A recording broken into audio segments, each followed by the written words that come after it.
Now that you have completed the 3 background base designs, let's get started with the butterfly. For the butterfly, we're going to start with its body first. I'm going to mix the magenta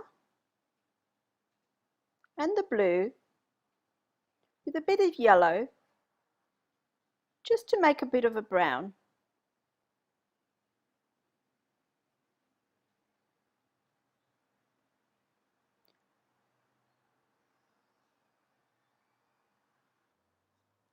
We will start with its head first, just creating a dot of the gel paint in about the center and on a diagonal on the tip, so I get more of a wingspan across the tip.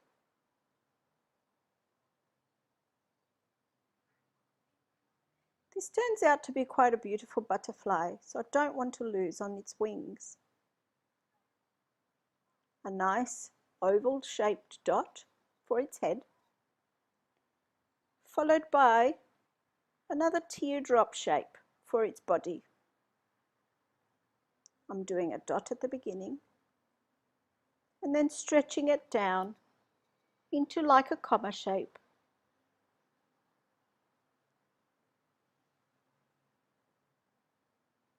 And cure it for 30 seconds.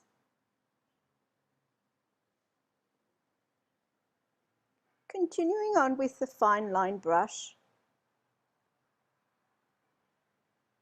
I'm going to use the magenta to outline the wings of the butterfly. They don't have to be perfect, but I do have an imaginary line going down on the diagonal to about the center of its body.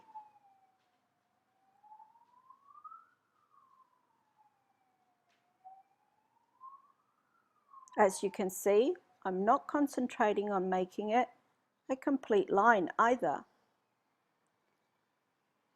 This outline is not going to be cured.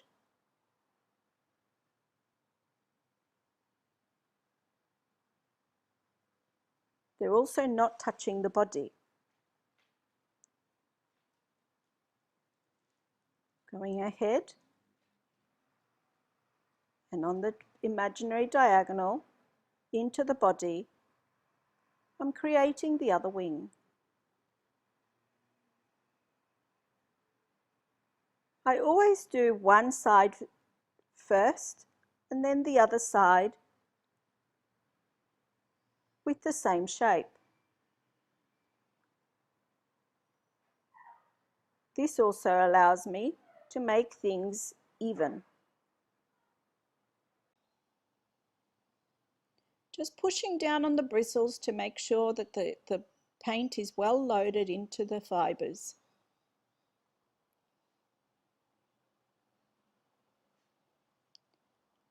Now creating on the same diagonal from the center of the body, the bottom wings.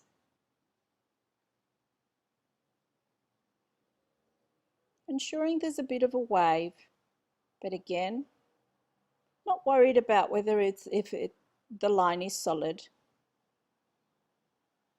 This is just a guide.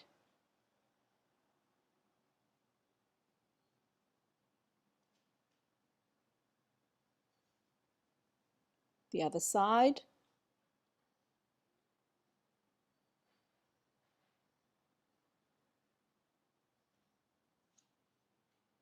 And there you have it. Your outline is ready. Do not cure this. Make sure that it stays wet. We will be using the outlining in our favor to blend the colors together and to create the wings.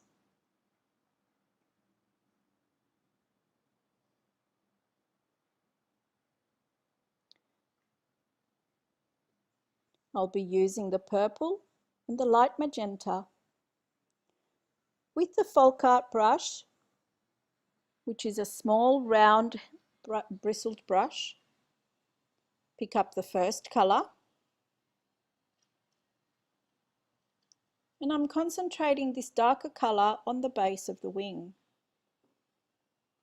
This is where the shadows are.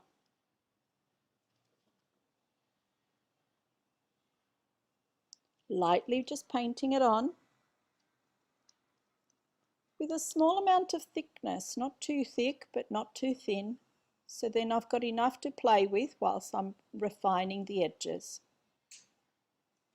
As you can see here, the outline is now blended through with the light magenta. Pick up some more of the colour, just blend it to the purple and blend it back.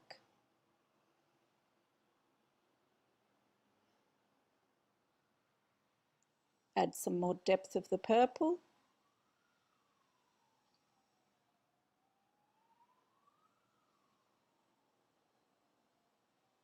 And I'll do the same on the other larger wing, starting with the purple, refining that wing right to the edge of the tip. Some of the magenta now.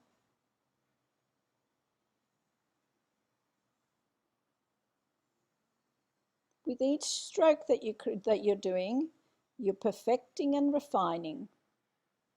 And it's a light touch that I'm using to make sure that the colour stays there. I'm looking for the definition of the blend of two colours. As you can see, my bristles are not really spreading out at all. It's a light touch that I'm using. Now I'm going to go ahead. I've cleaned my brush and I'm using the purple on the bottom of the bottom wing. Again, that's because this is where the dark area is. I'll do it again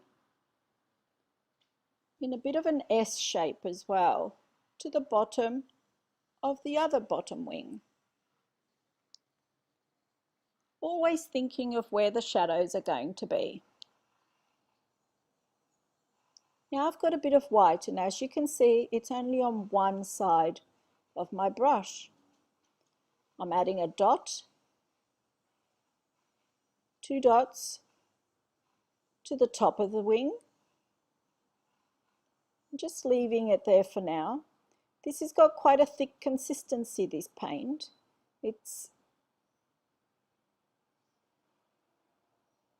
So it stays where I've left it. Now I'm adding a dot to where the bottom wing and the top wing join. Also closer to the tip. And the same on the other bottom wing.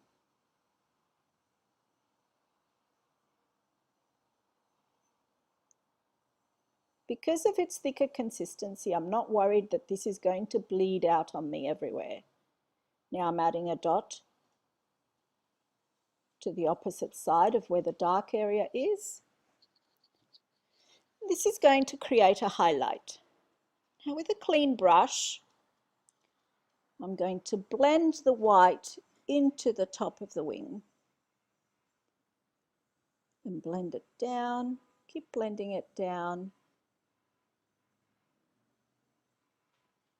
Clean the brush. It can get overloaded with colour. You can clean it. Now I'm doing the same on the opposite side.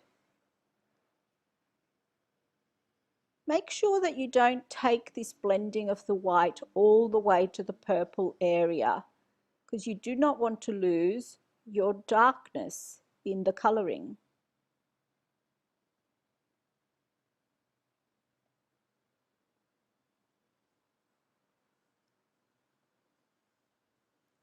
Now the bottom wing, this is where it will show that it's on top of the top wing. And do it like an S shape. And blend, blend, blend, creating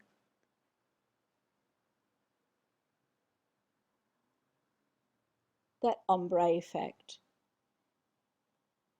Because there was no colour near where the two wings join, it's picked up the colour from underneath to blend together and give you a beautiful light ombre to dark.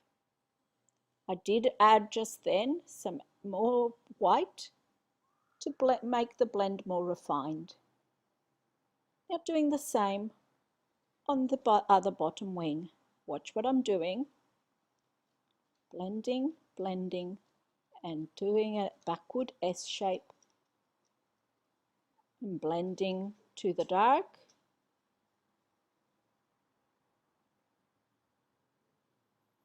Keep note of how the strokes are being done.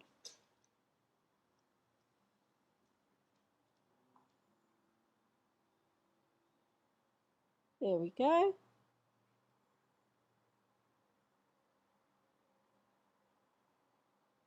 Now you see the definition of the purples and the pinks together, and how the bottom wings are actually overlapping the top. Just adding a fine line here of the darker color, just to make that top wing pop, and also make it look like it's floating on top of it.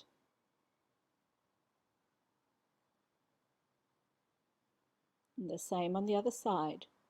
As previously, what you do on one side, you do on the other side.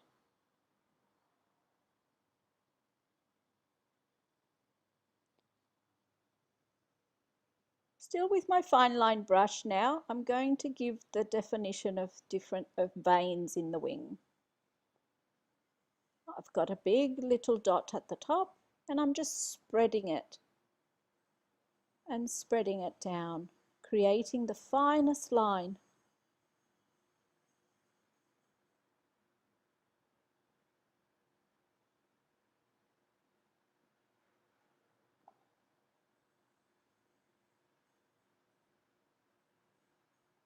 And there with that line, it looks like there's more than one wing there.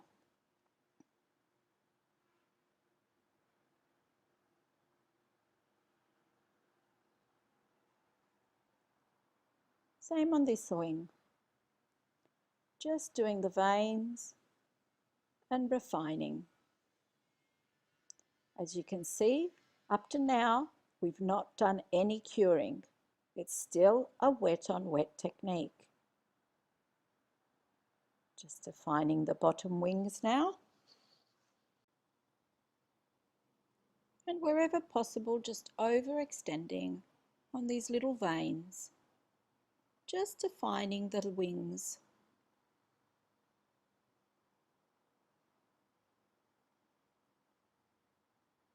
Using the most smallest amounts of colour on the tip of the brush and spreading it.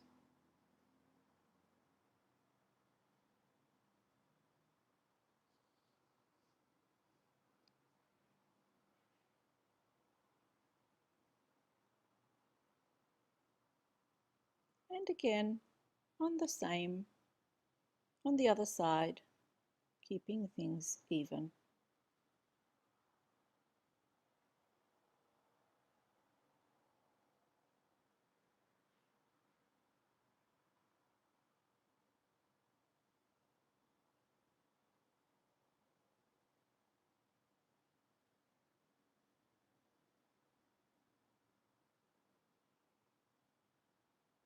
They are super fine lines.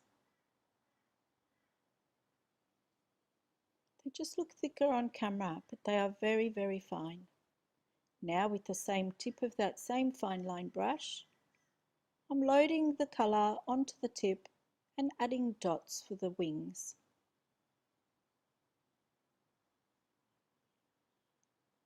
Again, still not cured.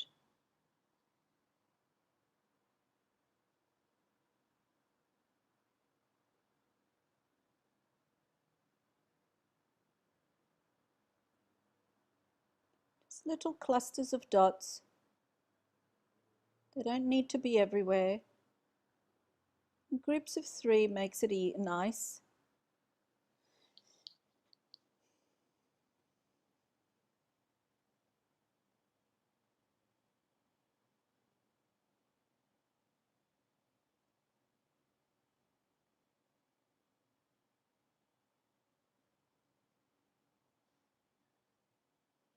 Just extending the body here a little bit longer. Give it a bit of flair.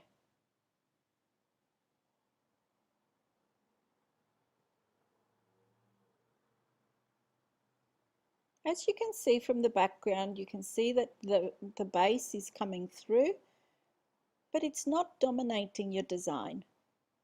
Now I'm adding the antennae.